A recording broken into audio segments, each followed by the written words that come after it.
Hey everybody, I'm here today to talk to you about buying a used motorcycle. In this video, I'll be going over 5 things to look for when buying a used motorcycle. Without further ado, let's get right into the video. The first thing that you want to look for is the appearance of crash damage.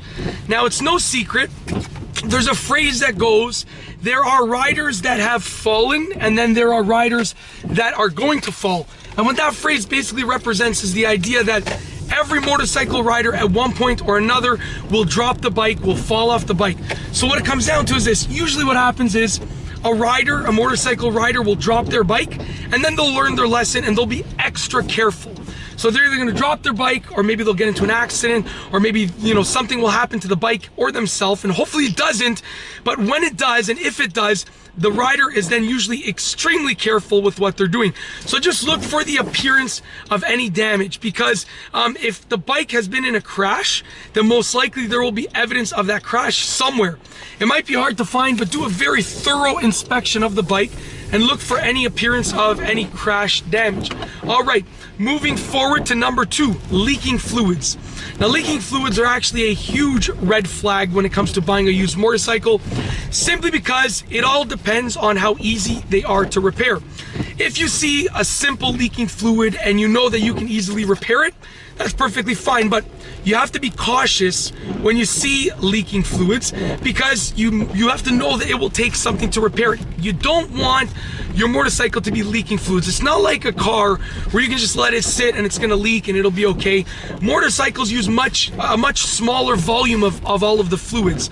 So with that being said, when it leaks, it could run out really quickly, so you don't want it to be leaking fluid. Plus, that means that wherever you're riding, you have the potential of fluid to go in your pathway of your rear tire, which can create an unsafe situation. The third thing that you want to look for with regards to buying a used motorcycle is look at the extremities. So you want to look at the levers, the handlebars, the foot pegs, basically anything that sticks out from the bike. And what you're looking for is any potential damage, any bending of them, because sometimes, the rider will replace a body panel because it's damaged, but, they won't replace the handlebar, generally because it's a bit harder to do for the extremities, or they don't even notice. Like sometimes you might see a kickstand that's completely dented and the rider just didn't even notice that it was dented after the crash or after the bike had fallen over. So with that being said, you want to look at all of the extremities. They're going to be a key factor in figuring out if the bike has fallen or if the bike is in good condition. So just look at all of the extremities of the bike. That's another key factor. Moving forward to number 4, on a car, I would tell you to pop the hood, but on a bike, I'm going to tell you to pop the seat. Now, the majority of the components of the bike are going to be found when you pop the seat, things like the electrical components and stuff like that. Now, here's the thing. There's nothing wrong with modifying your bike. I've done it. Other people have done it. There's nothing wrong with modifying your motorcycle. But if it's been modified, you want to know that it's done the proper way. So if you see that it's modified, when you pop the seat, look at the wiring. Check out if it looks clean, if it was nicely done, or if they kind of just stuck some wires together, put some electrical tape, and called it a day. You want to make sure that if it was modified, it was done properly. Also, when you pop the seat, look for any potential water damage to see if there was a leak by any chance in that area, or if it was left out for the winter or in the rain for too long. Whatever the case is, just pop the seat and look at everything that's happening under the seat there.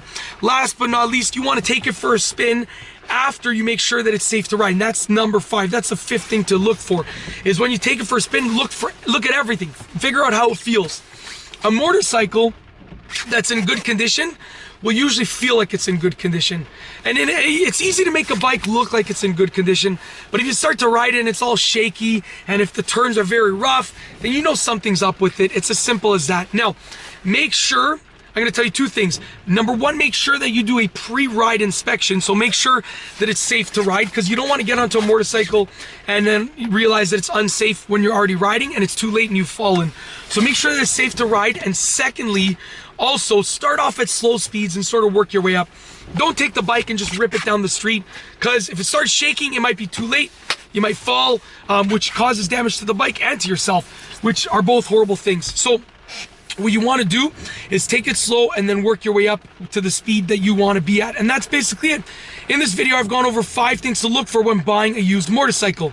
If you like the video, be sure to give it a thumbs up. Let me know what you think down below as a comment. And of course, be sure to subscribe for more great car and driving and motorcycle videos just like this one. And that's all I have for you today. Thanks for watching.